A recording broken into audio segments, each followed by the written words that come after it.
안녕하세요.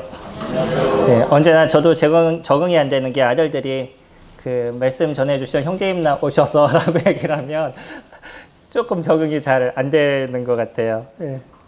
네, 어제 답사 이렇게 다녀오면서 성도님들과 같이 할 수 있는 시간이 되는 것에 감사가 됐습니다. 저희 장소적으로 좋은 곳이거든요. 식사가 조금 불편하실 수 있는데 장소적으로 좋은 곳이라 성도님들 많이 이렇게 참여해 주셔서 저희 한 마음을 품을 수 있는 그런 시간이 되도록 같이 해주시면 감사하겠습니다. 사람이 살아가는 데 있어서 제일 중요한 것이 관계인 거죠. 그렇죠? 관계처럼 저희가 중요한 것이 없습니다.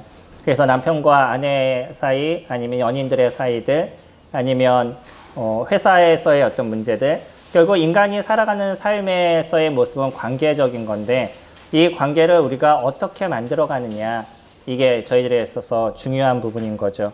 그래서 만약에 저희들에게 있어서 관계가 형성이 되지 않는다라고 얘기하면 그 사람들의 관계는 관계가 없다라고 저희가 얘기를 하죠. 실질적인 관계가 형성이 되지 않은 거죠. 만들어지지 않은 거죠. 그래서 사람들 속에서 좋은 모습을 만들어가기 위해서는 어떻게 좋은 관계를 만들어가고 또 그 좋은 관계를 만들기 위해선 우리에게 무엇이 필요한가를 또 고민할 필요가 있는 거죠. 남편과 아내의 사이에서 관계에 대한 고민을 해보시나요? 어떻게 우리는 관계를 잘 만들어갈지에 대해서. 지금은 많은 고민들을 하실 겁니다. 근데 예전에는 그냥 당연하게 살아갈 거라고 생각하셨어요.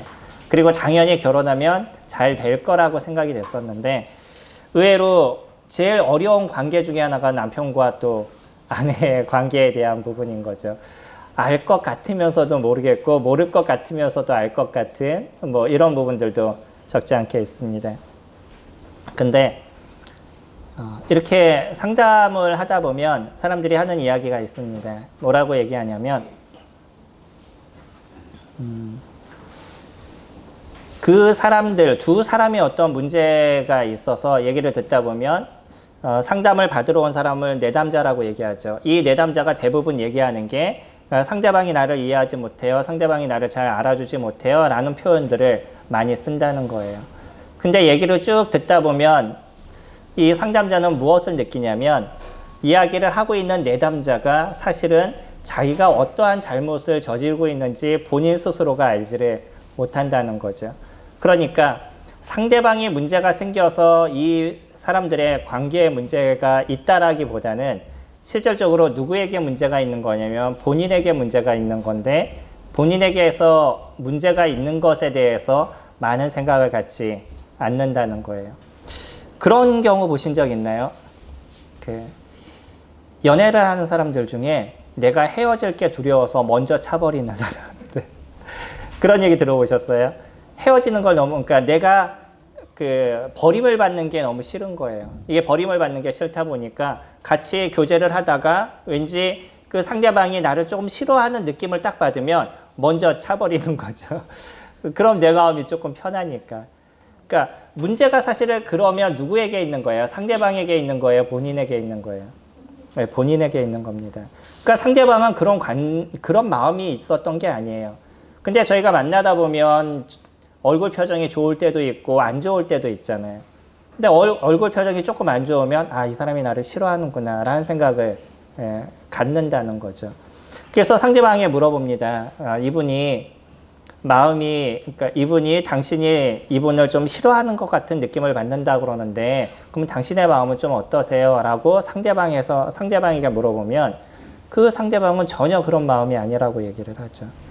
근데 본인이 그렇게 느끼니까 이것이 무엇이 되냐면 사실이 되어져 버리는 거예요. 저희들에게 있어서 조심해야 될 부분들이 그런 겁니다. 인간관계에서 내가 느꼈다고, 내가 생각했다고 그것이 사실이라고 생각해버리면 그거는 어려움이 되어져 버리는 거예요. 남자와 남자의 관계든 여자와 여자의 관계든 어떤 관계든 제일 큰 문제 중에 하나가 넘겨짚는 거라고 보통은 얘기하죠. 내가 넘겨짚어서 내 감정대로 그것을 맞다라고 얘기하는 순간에 원래의 진실은 없어져 버리고 거기에 거짓이 진실이 되어져 버리는 문제가 발생하게 됩니다. 그래서 혹시라도 사람과의 관계 속에서 그런 어려움이 있으시면 직접 물어보셔요. 내가 이렇게 느꼈는데 당신은 어떤 마음이에요? 라고 물어보면 그분이 자신에 대한 이야기를 해줄 거 아니에요. 근데도 또 재밌는 게 있습니다. 저도 이제 여러 사람과 상담을 하고 있고 지금도 상담을 해왔었고 지금도 상담을 하고 있는데 얘기를 하다 보면 그래요. 그 여자분 쪽에서 나는 그렇게 느껴요 라고 얘기를 해요. 그러면 남자분 쪽에서 물어보면 본인은 그러지 않는다라는 거예요. 근데 여자분이 나는 그렇게 느끼기 때문에 이건 별 수 없다라고 얘기를 해요. 그럼 어떻게 문제를 해결하죠? 본인이 그렇게 느끼기 때문에 본인은 그럴 수밖에 없다는 거예요. 근데 남자는 그런 마음이 아니라고 얘기하죠. 그럼 누가 바꿔야 되는 거예요? 네. 그런 느낌을 갖고 있는 사람이 내가 잘못된 생각을 갖고 있는 거구나. 내 느낌이 틀린 거구나 라는 걸 생각하고 그것을 바꿔야 되는 거죠. 근데 많은 사람들이 그것을 바꾸려고 그러질 않아요. 그리고 내 느낌, 내 감정이 맞다라고 생각하는 거죠. 제가 오늘 이와 같은 얘기를 말씀을 드리는 것은 오늘 저희들의 본문 안에서 이루어지고 있는 예수 그리스도 그분과 유대인과의 관계에 대한 부분인 거예요. 예수 그리스도 그분은요, 끊임없이 진실을 얘기하셨습니다. 그리고 진리를 얘기하셨어요. 진리를 알지니 진리가 너희를 자유케 하리라고 말씀하시고 진정한 진리가 뭐냐면 내가 곧 길이요 진리요 생명이다 라고 얘기하시죠. 예수 그리스도 그분이 길이십니다. 예수 그리스도 그분 통해서 우리 애들의 삶에 축복이 있고 행복이 있는 것이에요. 예수 그리스도 그분을 통해서 우리에게 영생을 얻을 수 있고요. 예수 그리스도 그분을 통해서 우리는 안식을 누릴 수 있는 인생을 살아갈 수 있는 거죠. 그래서 예수 그리스도 그분은 유대인들에게 그와 같이 얘기하는 거예요. 너희는 나를 알아라. 나를 믿어라. 나와 함께 하자라고 끊임없이 얘기를 하고 있음에도 불구하고 유대인들은 뭐라고 그러죠? 내 생각에는, 내가 느끼기에는, 내가 알기에는 이라고 끊임없이 누구 얘기를 하고 있냐면 자기의 감정과 자기의 생각과 자기의 이성에 대한 일을 하고 있다는 거예요. 이것이 문제인 겁니다. 우리가 믿음의 삶을 살아가고 믿음의 여정을 이뤄가게 될 때 성도님들은 어디에 관심을 두고 계셔요? 내가 느끼는 것에 관심을 두시고 내가 생각하는 것에 관심을 두시나요? 아니면 주님께서 말씀하신 것에 관심을 두시나요? 이건 아주 단순한 겁니다. 근데 의외로 믿음의 삶을 살아가고 있는 많은 크리스찬들이 자기의 생각과 자기의 감정에 너무나 많이 빠져서 살아가요. 그러다 보니까 무엇이 보이지 않아요? 하나님의 말씀이 보이지 않는 겁니다. 그리고 하나님께서는 못하실 거라고 생각이 되는 거예요. 안 될 거라고 생각이 되는 거죠. 주님 저희들에게 그렇게 얘기하지 않으시나요? 마태복음 6장 34절 외우시죠?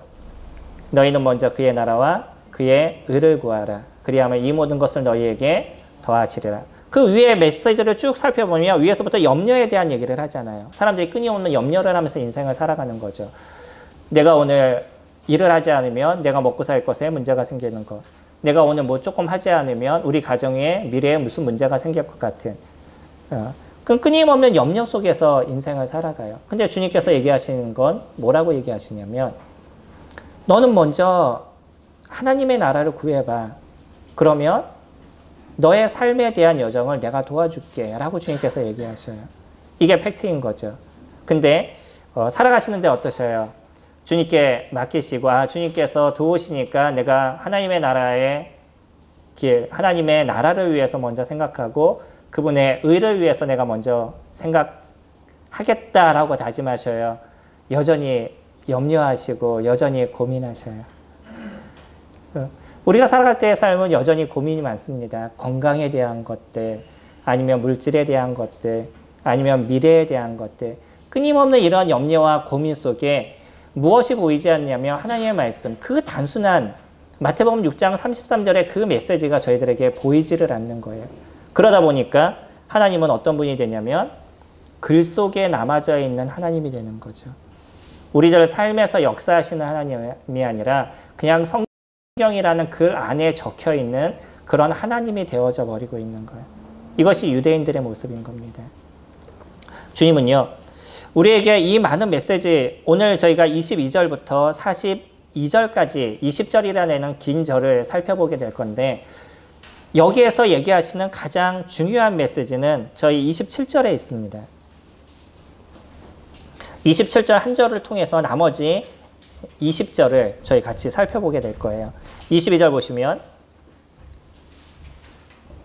내 양은 내 음성을 들으며 나는 그들을 알며 그들은 나를 따르느니라. 양과 목자에 대한 부분을 같이 이야기를 하십니다. 책 읽어보셨나요? 필립 켈러의 양과 목자라는 책? 이건 아주 유명한 책이라서 이건 꼭 읽어보셨어야 되는데 예, 기회 되시면 읽어보시기 바랍니다. 그 양의 습성에 대해서 연구해서 양에 대해서 아주 잘 적어놨어요. 그리고 양의 습성을 연구하다 보니까 그분이 한 얘기가 와 인간하고 너무나 똑같아요 라고 양에 대해서 이야기를 합니다.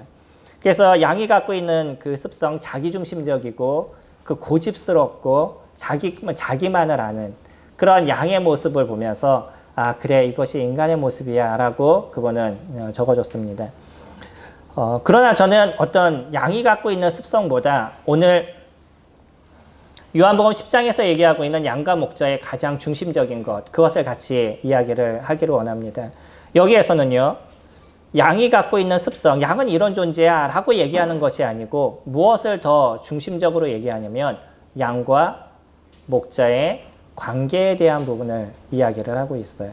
그럼 양과 목자는 어떤 관계에 있느냐? 양은요, 목자의 음성을 들어요. 그리고 목자는요, 그 양을 알아요. 그리고요, 양은 또 목자를 따라요. 이 세 가지의 관계인 겁니다. 이 단순한 세 가지의 관계가 그들의 삶을 온전하게 이끌어가는 모습을 만들어가게 되는 거죠. 근데 그 위에 보면 26절에 너희가 내 양이 아니므로 믿지 아니하는도다 라고 얘기하죠. 결국은 믿음은 무엇이냐면 관계인 거예요. 믿음은 내가 예수 그리스도 그분과 어떤 관계 속에서 있느냐 이것을 믿음이다 라고 얘기합니다. 조금 실수하는 경우가 그런 거예요.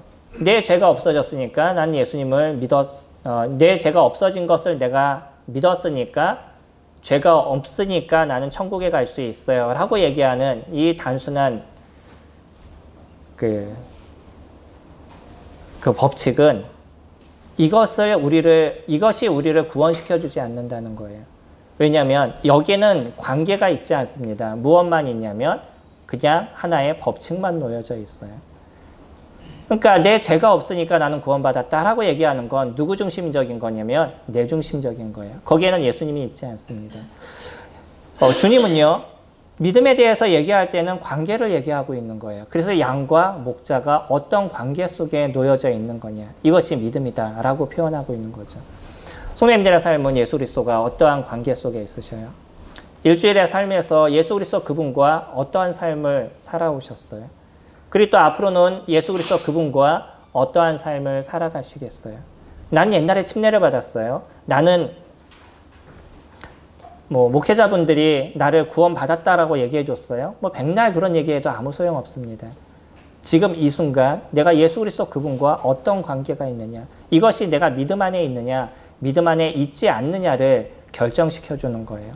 그러니까 내가 예수 그리스도 그분과 함께 살아가는 삶, 때로는 내가 조금 실수하는 삶을 살아가고 때로는 조금 잘못된 인생을 살아갈 수도 있을 겁니다. 그러나 여전히 내 양심에서부터 내 잘못을 내가 인지하고 내 마음에서부터 내가 예수 그리스도 그분을 쫓아가는 그런 시간들을 내가 가져가고 있느냐, 그분이 나의 주님이시오 나의 하나님이시라고 고백할 수 있는 그런 심령이 나에게 있느냐, 아니면 그냥 나는 구원받았으니까 천국에 갈 수 있어요 라고 얘기하느냐, 이거는 완전한 차이를 저희들에게 이야기해주고 있다는 거예요.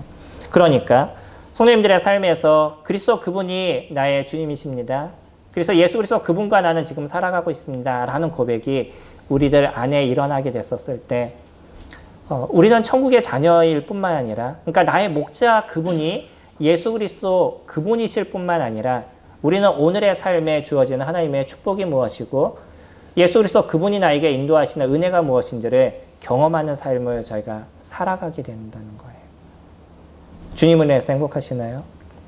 주님 은혜에서 은혜의 삶을 살아가시나요? 예, 그러시리라 믿습니다. 우리가 예수 그리스도와의 관계 속에 있다 그러면 우리는 그 음성을 듣는 시간들을 갖는 거예요. 첫 번째 무엇이죠? 내 양은 내 음성을 듣는다라고 얘기하고 있어요. 우리 집에 고양이가 있다고 말씀을 드렸죠. 길고양이에요. 우리가 집에서 나오면 고양이를 바깥으로 내보냅니다. 아내도 그냥 있고 싶어 하는데 그냥 냅두면 막 사방을 다 찢어놔요. 그래서 내보내요. 그리고 나서 저희가 집에 들어갈 때쯤 되면 어떻게 알았는지 야옹하고 쫓아나와요. 어디에 있다가도. 누구 목소리를 아는 거예요? 저희 식구들의 목소리를 아는 거예요. 진짜 놀라워요. 어떻게 그렇게 잘하는지 그냥 발자국 소리만 들어도 뭐 저희가 얘기를 하지 않고 발자국 소리만 들어도 알아서 쫓아나오고 또 나오면 꼭 하는 게 있어요. 야옹야옹하고 울어요. 왜 그러죠? 나 여기 있어요. 나 여기 있으니까 데리고 가세요. 이 얘기하는 거예요. 음성을 아는 겁니다. 우리가 예수 그리스도 그분의 음성을 알아요. 그래서 예수 그리스도 그분을 쫓는 겁니다. 세상에 대한 얘기, 사단의 얘기, 우린 그거에 대해서 관심을 두지 않아요. 왜요? 우리의 목자가 아니니까. 우리의 목자가 아니면 결국 우리는 사단의 얘기를 쫓게 됐었을 때 내 인생의 고통과 내 인생의 아픔이 무엇인지를 나는 알게 되는 거예요. 우리가 여태까지는 누구를 쫓았냐면 사단을 쫓는 인생을 살아왔었어요. 그리고 여전히 내가 원하는 인생을 살았었고 먹고 마시고 놀고 즐기는 인생을 살았는데 당시에는 너무나 해피했었죠. 너무나 즐거웠었죠. 그런데요. 그것이 내가 지옥으로 가는 길이라는 걸 깨닫게 된 거예요. 이것이 나에게 있어서 고통이고 아픔의 삶이라는 것을 저희가 깨달았어요. 그래서 저희는 누구에게 돌아왔냐면 예수 그리스도 그분에게 돌아온 거죠. 그분이 길이시고 그분이 진리시고 그분이 생명이신 것을 내가 알았기 때문에 예수 그리스도 그분 앞에 돌아오는 일들을 저희가 잃어간 거예요. 내가 죄인이었었을 때 이 죄에 대한 대가가 사망이라고 얘기하는 것. 죄의 값은 사망이요. 죄의 삭은 사망이요 라고 얘기하는 것처럼 이 죄로 인해서 결국 나타나는 결과는 죽음이고요. 그 죽음은 결국은 나중에 지옥의 형벌 가운데 들어간다는 것. 저희가 그것을 정확하게 알았기 때문에 사단을 쫓는 인생은 고통스러운 거구나. 당시에는 즐거운 것 같지만 거기에는 아픔이 있구나 라는 것을 저희가 인지하고 예수 그리스도를 찾는 마음을 저희가 갖게 된 거죠. 제가 요즘 조금 나이가 들었다고 자꾸 단 게 땡겨요. 그래서 사탕을 조금씩 먹다 보니까 또 이가 아파요. 네. 제가 사탕을 안 먹게 된 이유가 있습니다. 어릴 때부터 이가 너무 안 좋았어서 그래서 단 거를 가급적이면 안 먹었어요. 근데 지금 조금 땡기니까 먹었더니 또 이가 아파요. 당시에는 달아요. 너무나 맛있어요. 그러니까 먹는데 이후에 문제가 생기는 거예요. 이게 사단인 겁니다. 사람들이 술이 즐거워요. 당시에는 신나게 마시고 부어라 마셔라 오늘 먹고 죽자 뭐 이러면서 열심히 마시고 나서 아침에 일어나면요. 내가 다시 술을 먹으면 인간이 아니다 뭐 사람이 아니다 그러고 저녁에 또 먹으러 가죠. 아침에 일어나면 속 쓰린 걸 알아요. 근데도 또 다시 그 죄에 대한 습성으로 또 빠지는 거예요. 왜 많은 사람들이 마약을 하죠? 우리나라도 지금 심각한 거 아시죠? 마약이라는 이 자체가 너무나 심각해요. 성도님들은 한 번도 경험해보지 않아서 잘 모르시지만 지금 현재 우리나라가 이루어지고 있는 이 마약이 너무나 많은 그 삶에 들어와져 있고 어린아이들도 돈만 주면 마약을 구입할 수 있는 그것도 얼마나 많이 주지 않아도 구입할 수 있는 그런 상황까지 지금 저희들에게 놓여져 있어요. 당시에는 뭔가 그 기분이 좋다 보니까 마약을 이렇게 하게 되는데 이게 내 육체를 죽이고 내 삶을 죽인다는 것에 대해서 자꾸 인식을 안 하려고 그러는 거죠. 지금 이 순간 그 즐거운 것, 지금 이 순간 좋은 것, 그것만을 사람들은 추구하다가 결국은요. 그 인생이 망가지는 모습을 가져가고 있는 거예요. 제가 예전에 말씀드렸나요? 필라델피아에 가면 그런 도시가 있다라고? 나중에 한번 유튜브 찾아서 보시면 진짜 심각한 걸 보시게 될 거예요. 필라델피아라는 그 미국의 한 주 안에 있는 도시는 제가 그 도시 이름을 잊어먹었는데 그 도시에는 차가 지나가면 빨리 지나가야 된대요. 그러지 않으면 문제가 발생할 수 있다는 거예요. 길가에서도 도로 항복판에 사람이 갑자기 멈춰서 그대로 서 있는 사람들이 있고요. 길 가다 가만히 이러고요. 이대로 멈춰 있는 사람들이 있어요. 그게 왜 그러냐면 마약을 너무 해가지고 뇌가 정지가 되는 거예요. 그러니까 그냥 허리가 숙이고 몸이 이런 상태에서 그대로 가만히 있는 거예요. 말 그대로 살아있는 좀비입니다. 마약으로 인해서 생기는 문제들인 거예요. 그게 잘못이라는 것도 그들이 아는데 순간 한번 손을 대고 나니까 거기서 벗어날 수 없는 거죠. 이게 인생을 살아가는 사람들의 모습입니다. 사단을 쫓았을 때 얼마나 고통스러움의 문제가 있었는지에 대해서 그것을 인지하는 사람은 이제 거기서 벗어나는 거예요. 그리고 누구를 찾아요? 우리에게 완전한 은혜를 주시고 저희들의 죄가의 모든 것을 해결해 주시고 우리를 위해서 십자가에서 먼저 죽으셨을 뿐만 아니라 부활하셔서 우리에게 참된 생명과 은혜를 주신 그 예수 그리스도를 찾는 인생을 저희는 살아가게 되는 거죠. 그래서 저희는 예수 그리스도를 선택했습니다. 그래서 나의 주가 누군지를 저희가 인식해요. 우리들의 주인이 누군지를 저희들이 압니다. 누구라고요? 예수 그리스도. 그분이 저희들의 목자가 되시고 저희들의 주가 되셔요. 그러니까 저희들의 귀는 어디로 열려 있냐면 예수 그리스도의 그 음성에 저희들이 열려 있는 거예요. 그 전에 사단의 음성에 귀가 열려 있어서 그렇게 살아가면 내가 행복할 수 있을 것 같고 그렇게 살아가면 평안할 수 있었을 줄 알았는데 그렇게 살다 보니까 인생이 갖고 있는 고통과 아픔이 무엇인지를 깨닫게 되고요. 그리고 진짜 주님, 제가 주님 앞에 돌아가겠습니다라는 그 회개와 회환을 통해서 주님 앞에 나오는 그런 인생을 저희가 살아오게 된 거죠. 이스라엘 사람들은요. 그러나 유대인들은 여전히 예수 그리스도를 믿지 않는 모습들을 가져가고 있었어요. 23절 말씀 보시면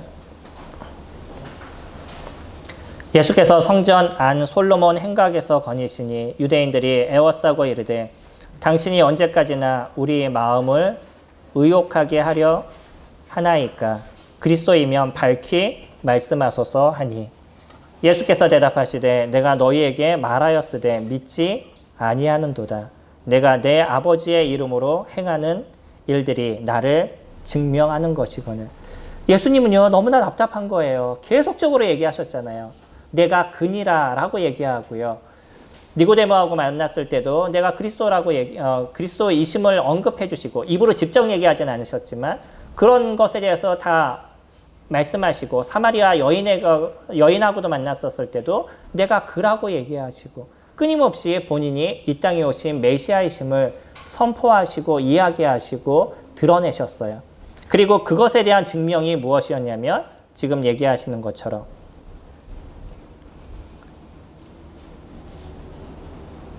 내 아버지의 이름으로 행하는 일들이 나를 증명하는 것이거늘 이라고 얘기하시죠. 그것을 증명하셨어요.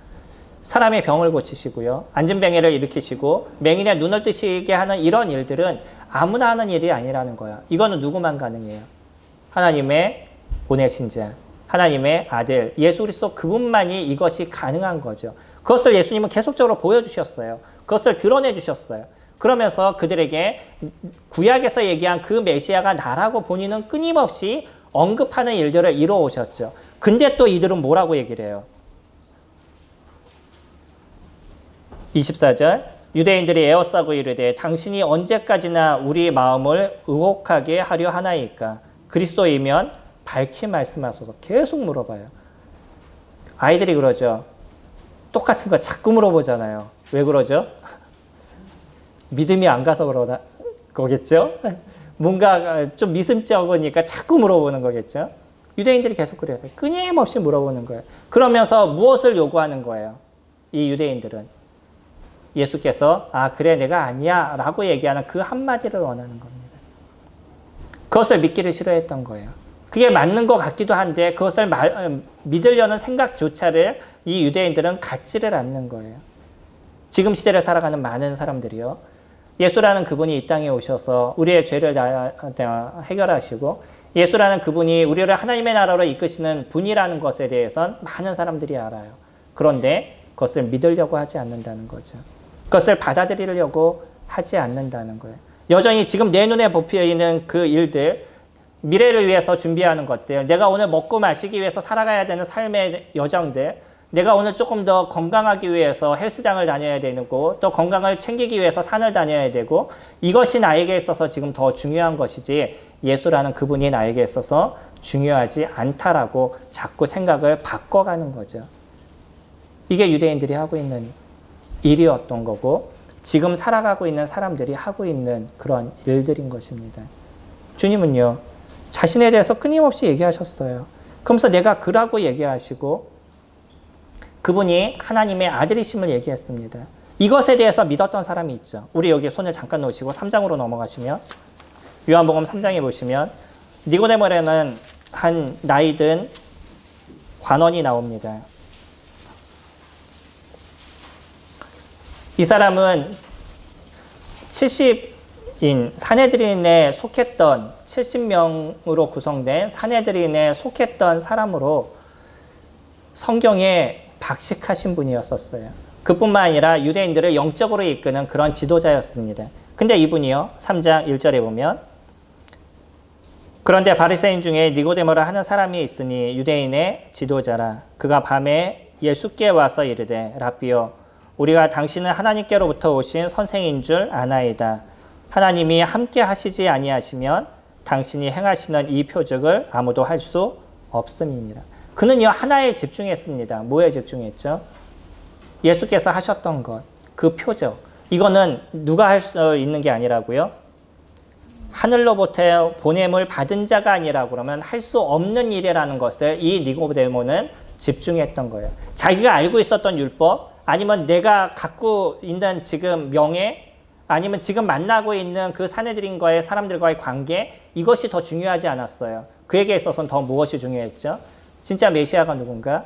이 땅의 메시아는 어떤 분인가? 그것에 대해서 더 관심을 가진 거예요. 그러니까 예수라는 분에게 관심을 가질 수밖에 없었던 그 이유가 예수님께서 하셨던 그 기적들, 표적들, 이적들, 이 모든 것이 하나님께서 보내신 분이 아니라 그러면 이것은 불가능하다는 것에 대해서 그는 정확하게 알았다는 거예요. 그렇기 때문에 이 니고데모는 누구를 찾았냐면 예수 그리스도를 찾았고요. 한번 생각해 보세요. 당시 니고데모의 나이가 정확하진 않지만 70 전후로 많은 분들이 보고 있는데 이제 갓 30 된 사람한테 찾아가가지고 자기의 모르는 걸 질문을 한다는 게 이것이 쉬운 일이겠어요? 가뜩이나 유대인들을 이끄는 지도자급에 있는 사람이 그 많은 사람들 중에서도 특별하게 뽑힌 70명, 그 안에 속해 있는 사람이 이제 갓 30이 돼가지고서는 뭐 이제 이름을 나타내기 시작하는 이 사람에게 쫓아와가지고 무엇인가 질문한다는 것이 이것이 쉬웠겠냐는 거예요.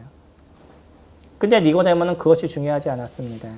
무엇이 중요했냐면 그가 행했던 행위, 그가 하고 있는 그 일은 하나님의 아들이 아니면 이와 같은 일들은 불가능하다는 것을 니고데모는 알았다는 거예요. 그래서 그는 예수님께 나왔습니다. 그리고 우리가 나중에 보면 알지만 예수님이 십자가에서 돌아가시게 됐었을 때 그를 함께 장사하는 일들을 니고데모가 함께 하게 되죠. 아리마대 요셉과 같이 예수님을 장사하는 데 마음을 같이 썼던 것이 니고데모였습니다. 그는 예수님을 믿는 은혜를 입었었어요. 자신이 갖고 있는 명예, 자신이 갖고 있는 관계, 그런 것은 중요하지 않았어요. 그에게 있어서 더 중요한 건 뭐냐면 새로운 관계가 중요했던 거죠. 예수 그리스도 그분과의 새로운 관계. 그래서 예수 그리스도 그분이 그의 목자가 되는 그 일들, 니고데모는 그것을 선택했습니다. 이것이 그의 이야기를 듣는 거예요. 그분의 목소리를 듣는 겁니다. 듣는 게 이루어지지 않으면 우리는 어떤 것도 이루어지지 않아요. 그러니까 신명기 6장에서는 주님께서 그렇게 얘기하시죠. 모세가 얘기할 때 이스라엘아 들어라 라고 얘기하죠. 이게 6장 4절 말씀입니다. 보통 많은 사람들이 하고 있는 이스라엘의 교육법을 따라하는데 이걸 쉐마 학습이라고 얘기해요. 들어라라는 단어가 쉐마라는 단어입니다. 이스라엘 쉐마라고, 이스라엘이 이스라엘인데 이스라엘 쉐마라고 그들이 이스라엘아 들어라 라고 얘기하는 거예요. 우리에게 필요한 것은 듣는 겁니다. 그래서 그 말씀을 들었었을 때 그들은 어떻게 행위를 해야 되는지에 대해서 주님은 이야기를 하시죠. 이스라엘 사람들이 그렇게 하나님의 말씀을 듣게 됐었을 때 그들에게 하나님께서 주시는 축복이 있었어요. 은혜가 있었습니다. 지금 저희들이 이스라엘이라는 나라를 보고 있잖아요. 그 작은 나라가 어떻게 전 세계를 지배하고 있는지, 그들은 몇 번의 실패를 통해서 이제 하나님의 말씀을 어떻게 듣는지를 고민을 하고 있었던 거예요. 물론 아직 그들이 예수 그리스도를 영접하지는 않았지만 어쨌든 그 말씀을 붙잡으려고 노력하는 그 하나로 인해서 하나님께서 이스라엘을 이끌어 가시고 인도하시는 그 축복의 모습들이 지금 저희들이 보고 있는 중동의 모습인 겁니다. 그 작은 나라가 전 세계를 지배하고 있어요. 단순히 그들은요, 그냥 하나님의 말씀을 온전하게 붙잡지 않아도 그것을 따르려는 그 하나를 갖고도 주님의 축복을 받고 있다는 거예요. 그런데 그의 보내신 자 아들 예수 그리스도를 믿는 사람들에게 하나님께서 주시는 축복이 얼마나 놀랍겠어요. 우리가 살아가는 삶에서 내가 생각하는 것, 내가 느끼는 것, 내가 아는 것, 그것을 따라서 인생을 살아가지 않는다 할지라도 예수 그리스도 그분을 붙잡는 인생을 살아가게 됐었을 때, 그분의 음성을 듣는 삶을 살아가게 됐었을 때 주님께서 더 얼마나 놀랍고 특별한 은혜를 저희들에게 베풀어 주시겠어요. 이것이 팩트인 거죠. 이것이 진리인 겁니다. 그래서 진리를 알지니 진리가 우리를 자유케 하는 거예요. 인생이 자유로우시나요? 주님을 알면 알수록 저희는 자유로워집니다. 나에게 있어서 얽매였던 것, 내가 옳다라고 생각했던 것, 내가 붙잡지 않으면 안 된다라고 생각했던 모든 것들이 한순간에 손을 놓아지는 일들을 가져가게 돼요. 수영하시죠? 수영 좋아하시나요? 수영을 잘 하시는 분들이 하시는 얘기는 물에 들어갔었을 때 힘을 쓰지 말라라고 얘기하잖아요. 그냥 딱 누워있으면 물에 떠요. 근데 힘을 주기 시작하면 그때부터 가라앉기 시작하는 거죠. 그냥 물에 나를 맡길 수 있으면, 힘을 안 주고 물에 나를 맡길 수 있으면 물에 뜰 수 있고 수영을 할 수 있는 거예요. 우리가 예수 그리스도 그분 앞에 나의 힘을 주는 것이 아니라 예수 그리스도 그분께 나를 맡기는 인생을 살아가게 되면 주님께서 주시는 그 은혜를 충분하게 누리는 삶을 저희가 살아갈 수 있다는 거예요. 이것이 그분의 음성을 들을 때 나타나는 거죠. 그러고 목자는 뭐라고 얘기하신다고요? 27절에 나는 그들을 알며. 예수님이 저희들을 아시는 거예요. 이게 관계인 거죠. 나만 예수님을 아는 것이 아니에요. 누가 저희들을 알죠? 예수님이 저희들을 아는 것입니다. 물론 저희들도 누구를 알아요?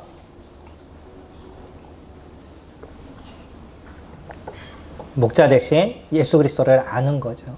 지난 시간에는 저희가 안다는 것을 조금 깊게 얘기했었죠. 아는 건 어떤 거라고요? 기억하시나요? 설명할 수 있어야 된다라고 얘기했죠. 저희가 아는 것은 설명할 수 있어야 된다는 거예요. 저희가 예수 그리스도를 안다 그러면 예수 그리스도에 대해서 나에게 어떤 분인지를 설명할 수 있다는 거예요. 이것이 아는 거죠. 예수님도 저희들에 대해서 설명하실 수 있어요. 누구는 이런 사람이야, 이런 존재야. 그리고 더 중요한 건 저는 거듭난 존재야 라고 주님께서 저희들을 정확하게 아시는 거죠. 저희들도 예수 그리스도를 압니다. 예수 그리스도가 나의 주님이시고 나의 하나님이심을, 나의 목자이심을 저희들은 고백할 수 있어요. 그분이 어떤 분인지 주구장창 다 설명하지는 못한다 할지라도 최소 저희가 할 수 있는 얘기가 있죠. 나의 주님이십니다. 저희는 그것은 버릴 수 없어요. 만약에 이것을 우리가 설명할 수 없다 그러면 저희는 주님을 아는 존재가 아닌 거죠. 십자가에서 죽으신 것, 이건 누구든지 얘기를 하는 겁니다. 근데 그 십자가에 죽으신 그 예수 그리스도가 나와 어떤 관계를 갖고 있느냐, 이거는 완전히 다른 얘기인 거예요. 그래서 예수 그리스도 그분이 나의 주님이심을 내가 고백할 수 있고, 그분이 나를 위해서 죽으신 분, 그분이 나를 위해서 다시 부활하신 분이라는 그분을 설명할 수 있는 것이 목자이신 예수 그리스도를 알았었을 때 우리 가운데 나타나는 거죠. 주님을 알지 못한다라고 생각해 보셔요. 이 시간 얼마나 지루하시고 힘드시겠어요. 이 시간처럼 어려운 시간들도 없으실 거예요. 맨날 똑같은 톤으로 맨날 똑같은 이야기만 맨날 똑같이 이야기하는데 얼마나 지루하고 얼마나 힘들겠어요.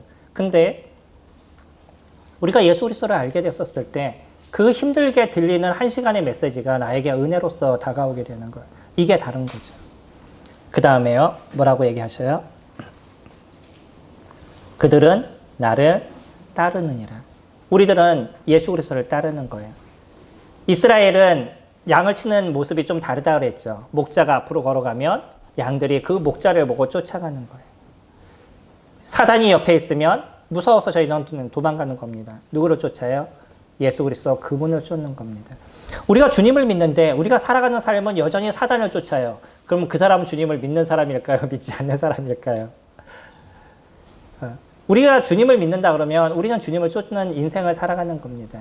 거기는 내 생각이 중요하지 않아요. 내가 봤었을 땐 저쪽으로 가는 것이 더 많은 것을 먹을 수 있을 것 같고 저쪽으로 가는 것이 더 행복하다라고 생각을 해도 여전히 우리는 누구를 쫓냐면 내 눈에 보이는 목자를 쫓는 거예요. 왜 그래요? 저거 먹다가 내가 잡혀 먹을 수 있으니까. 늑대가 나타나서 아니면 곰이 나타나서 아니면 사자가 나타나서 내가 잡혀 먹을 수 있으니까 눈에 보이는 좋은 게 있어도 나는 여전히 목자를 쫓는 거예요. 목자가 나를 가장 안전한 곳으로 가장 푸른 초장으로 우리를 이끄실 그분인 것을 저희들이 알기 때문인 거죠.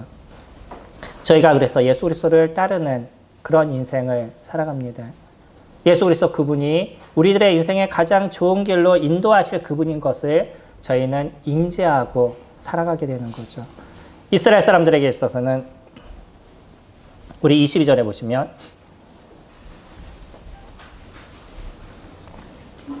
예루살렘의 수전절이 이르니 때는 겨울이다 라고 얘기하죠. 이 수전절은 봉헌절이라고도 이야기를 하고 그리고 등불절기라고도 얘기합니다. 왜 등불절기라고 이야기하냐면 당시에 초나 아니면 등을 켜서 불을 밝히는 일들을 이뤘었어요. 이 일이 언제 시작이 되냐면 이스라엘에 있었던 다른 절기보다는 좀 늦게 시작된 것으로 기원 전 164년 정도에 시작이 됐습니다. 당시 펠라가 나라를 지배하고 있었던 시대였었는데 알렉산더 대제가 죽고 나서 헬라 제국이 4개의 나라로 분열이 됩니다. 그 중에 이스라엘을 지배했던 나라가 셀루키스 왕조라고 그 왕조의 왕이었던 그 지배자가 누구였냐면 안티오쿠스 에피파네스라는 사람이었었어요. 근데 이 사람은 조금 괴팍한 사람이었어요. 그래서 이 사람이 하는 행동에 대한 그 이름을 조금 바꿔서 뭐라고 얘기하냐면 미친 자 뭐 이런 어떤 의미로 그 사람의 이름이 사용될 정도로 좀 해괴한 일을 많이 했었습니다. 근데 이 사람이 진짜 해괴한 일을 어떤 일을 했냐면 하나님의 성전에 돼지로 제사를 지내는 일들을 이루었었어요. 성전에다가 제우스 신전을 세우고 신상을 세우고 또 돼지로 제사를 지내는 일들을 이루어와서 당시 그 인도자였던 마카피라는 그 전사가 싸움을 싸우게 되고 다시 성전을 되찾게 되죠. 그래서 하나님께 드려졌다 그래서 봉헌절이라고 이야기를 합니다. 마카피라는 사람도 나름대로 하나님을 쫓는 그런 인생을 살아왔던 거죠. 그리고 하나님께 드려지는 삶을 살기를 원하는 마음이 있었습니다. 저희가 진짜 예수 그리스도를 믿는다면 저희들은요, 저희들의 목숨을 버릴 수 있는 모습들이 되어져 가는 거예요.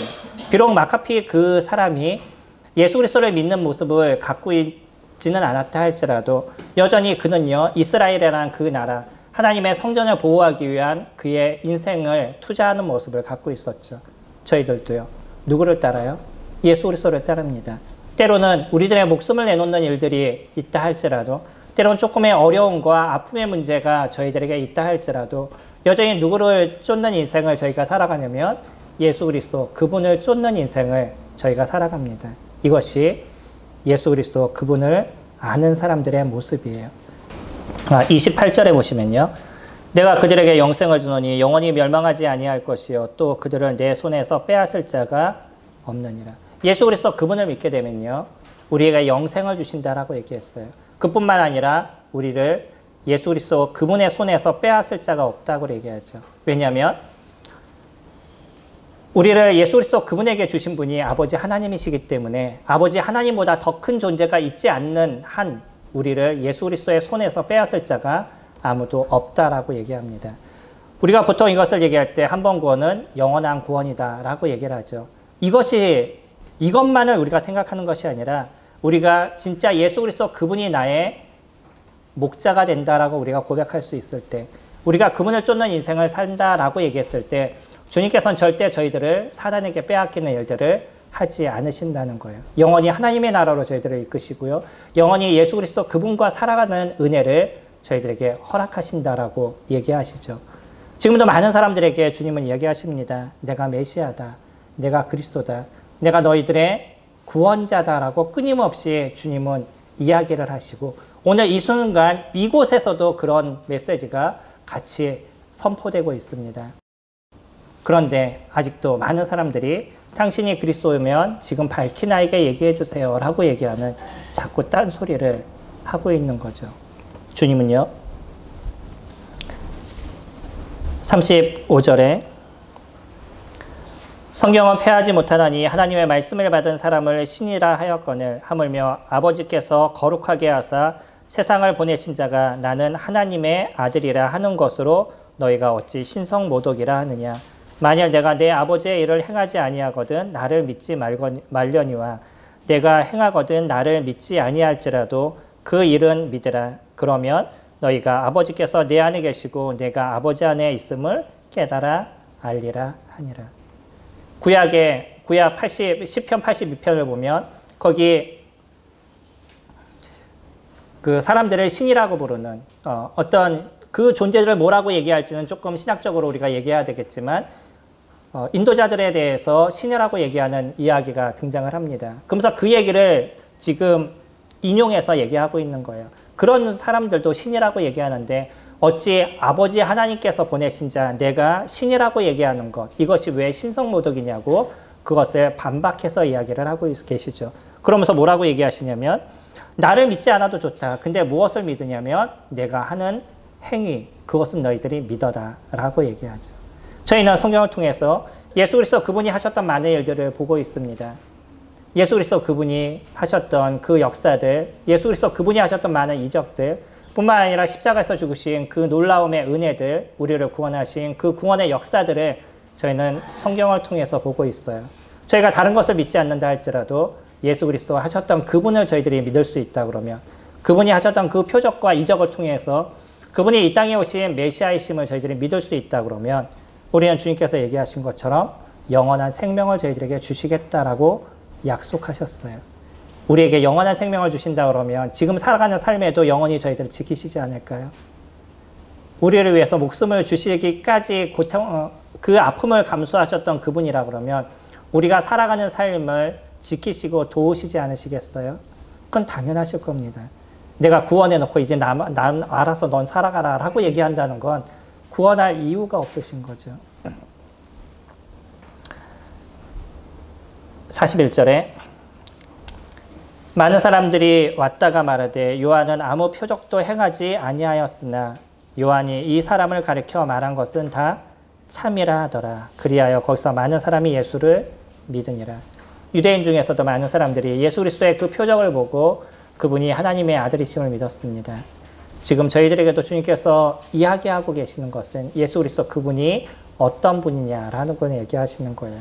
그리고 여러분들은 그리고 우리들은 예수 그리스도 그분과 어떤 관계를 맺고 있느냐 그것을 저희들에게 질문하시고 계십니다. 혹시 아직 예수 그리스도를 믿지 못한 분이 계신다 그러면 나의 구세주신 예수 그리스도 그분이 나의 목자가 되시는 나의 주가 되시는 나의 하나님이 되시는 은혜를 누리시고요. 그분을 마음의 구주로 영접하시는 기쁨을 누리시기를 바랍니다. 그렇다면 그분께서 저희들에게 영생을 주시고 우리가 살아가는 삶에 지키시고 보호하신다라고 약속하셨습니다.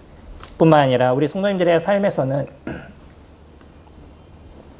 우리가 매일의 삶에서 그분과 어떤 관계를 맺을지 오늘의 시간에서는 우리는 또 어떤 예수 그리스도와 함께 관계를 맺는 인생을 살아갈지를 고민하시는 시간들을 가지시기 바랍니다. 그럼 그분께서 우리와 함께 하시고 우리에게 매일 베푸시는 그분의 역사, 그분의 놀라움의 은혜가 우리들의 삶에 매일 일어나리라 생각이 됩니다. 그리스도와 아름다운 관계를 맺으시는 저와 성도님들이 되시기를 소망합니다. 기도하겠습니다. 존귀하신 아버지 하나님, 예수 그리스도 그분을 통해서 저희들에게 이 놀라운 은혜를 주심에 감사를 드립니다. 그분과 저희가 아름다운 관계를 맺게 하시고 저희들은 그분의 음성을 듣고 그분은 저희들을 알고 저희는 또 그분을 따르는 인생을 살아가도록 도우심에 감사를 드립니다. 세상에 그 어떤 소리도 저희들이 귀를 기울이지 않도록 인도하시고 오직 예수 그리스도 그분의 음성에 귀를 기울이는 저희들의 삶이 될 수 있도록 도우셔서 그분이 저희들의 인생을 어떻게 인도하시고 이끄시는지를 매일 경험하게 하심과 그분과 더 많은 관계와 그분과 더 많은 은혜를 누리는 시간들이 되어져 가도록 아버지 하나님께서 함께해 주시기를 간구를 드립니다. 저희 성도님들의 삶을 주님께서 언제나 인도하시고 이 놀라운 관계 속에 주님이 주신 축복이 매일의 삶에 이루어지도록 함께 하시기 원합니다. 이 시간 도우신 주님 앞에 감사를 드립니다. 예수님의 이름으로 기도드렸습니다. 아멘. 수고하셨습니다.